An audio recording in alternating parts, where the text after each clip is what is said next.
When I was a kid, I loved watching Avatar: The Last Airbender. I was used to watching episodic shows like SpongeBob or The Fairly OddParents, but Avatar was the first time that I remember watching a continuous narrative from start to finish. So it was obvious that I was absolutely pumped when the live-action movie was announced. Unfortunately, I wasn't able to see it at the theater, but as soon as it was on demand, I forced my parents to rent it, sat down with a bowl of popcorn, and I'm pretty sure you know the rest. My name is Ong.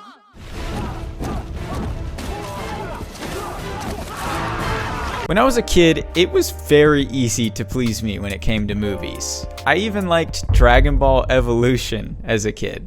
But this, even my underdeveloped kid brain knew that this was garbage. So the years went by, and year after year we had bad adaptation after bad adaptation, until we finally arrived at the current day. And this week I decided to watch Netflix's live-action One Piece adaptation, and I have a lot of thoughts that I'll get to later in the video. But my thoughts are not just about One Piece. They're about live-action adaptations in general. You see, live-action adaptations have a really bad reputation, but I'm not sure that that's completely fair. Technically, a huge percentage of movies are live-action adaptations. Blade Runner, Dune, The Hunger Games. All three of those were successful live-action adaptations from fiction novels. The Marvel and DC universes come straight from the comic books, and a lot of those comic books come from classic Greek myths. Heck, even movies get adapted into new movies, like Planet of the Apes. I'm sure plenty of you are annoyed at my very broad definition of what a live-action adaptation is, and for good reason. That last one was way too far. The original Planet of the Apes was also live action. Technically, any adaptation from a written, drawn, or animated medium is a live action adaptation. It wasn't real people, and now it is. But most people only use live action adaptation with one medium in mind: animation. It's easy to know what someone means when they say that they just watched The Hunger Games, when the language itself implies which version they watched. You wouldn't really say that you just watched a book, or that you read a movie. But you can't easily clarify if you just watched One Piece or One Piece, unless you add a qualifier like live action. So technically, there are plenty of well-made and well-received live-action adaptations out there. But with the popular use of the phrase being tied to animation, well, I think you know how that's gone. So why are live-action adaptations so bad? I mean, they've gotten it down with novels, right? There is literally one reason. Take a look at this scene and tell me how you would adapt this to live action.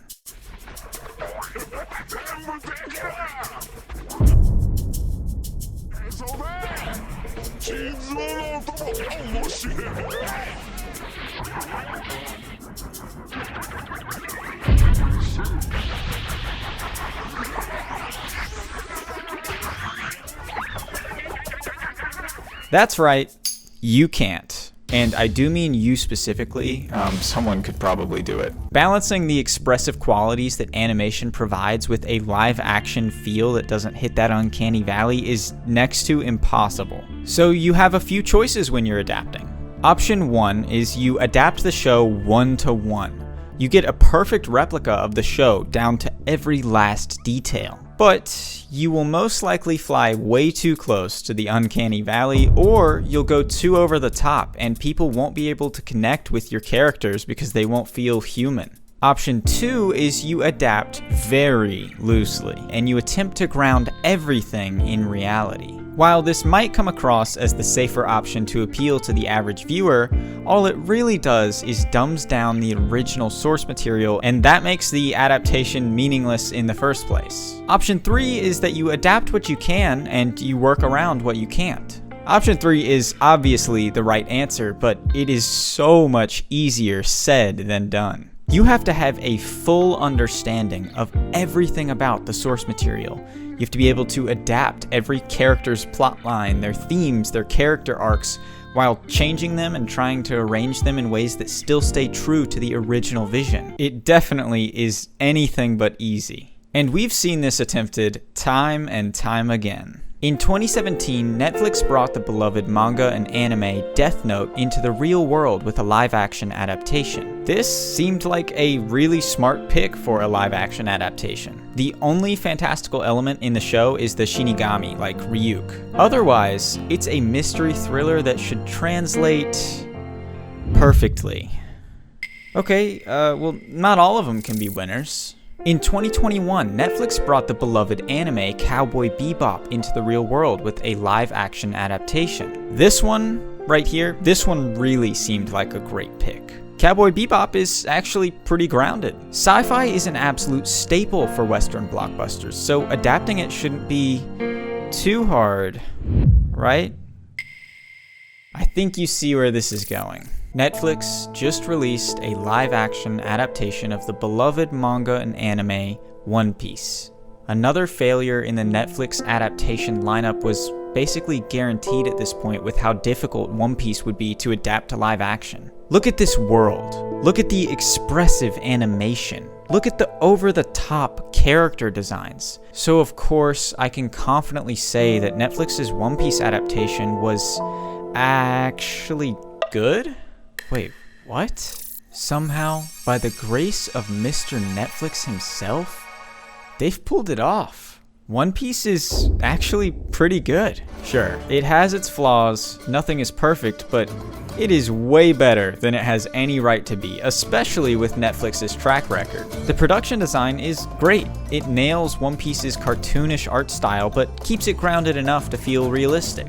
Or at least believable, most of the time. Actually, sometimes the design is a little too good and it feels a little fake, like you're watching characters on a set. But if I had to pick one thing that really carries this show, it is the cast. Everyone is absolutely perfect in their role, and they all immediately come across as sincere. However, there is a catch to all of this. Netflix has tried this 3 times, and honestly, it's a miracle that they even got it right on the 3rd try. You have to catch lightning in a bottle like 10 times in a row to get a good live-action adaptation, and they did that. But I have 2 problems with this. One, it might not last. As this show goes on, it only gets crazier and more expressive. At points later in the story, the protagonist literally becomes a Looney Tunes character. The current live-action arc is one of the most grounded in the entire series, and it only gets crazier. I have some real doubts that they'll be able to sell some of the big moments that come later on in the show.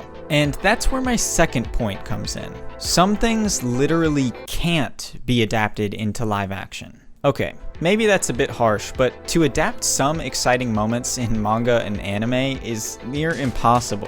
When you can draw or animate, you can be extremely expressive. You can convey things with an abstract view, and trying to mix that with real people just often doesn't work. To be fair, you could probably get around this with some creativity, like flipping back and forth between live action and animation.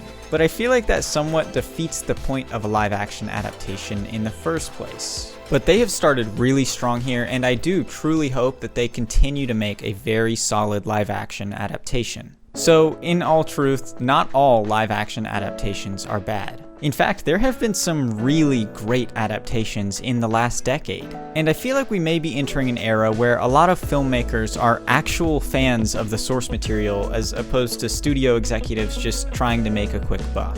These adaptations are just a few of my favorites that have come out in the last 10 or 20 years. But I think it's time for my hot take. We don't need a live-action adaptation for everything.